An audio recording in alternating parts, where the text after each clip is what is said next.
Ito mga guys, bali bumili ako dito ng 2 itlog, pisong bawang, 5 pisong sibuyas, 5 pisong kamatis, at 2 piso. Bali ang kamatis 5 piso, 2 piraso. Yan guys, sarap yan,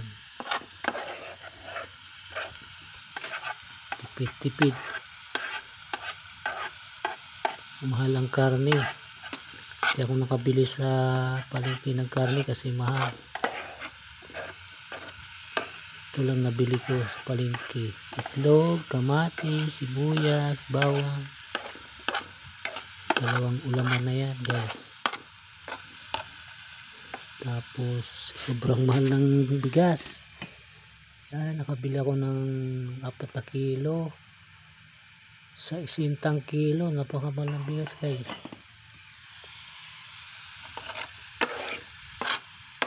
Hirap ng buhay ngayon. Hindi ako nakabili ng baboy dahil ang kilo 370 ang baboy.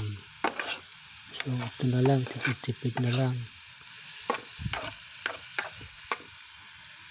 Yan lang guys, maraming salamat.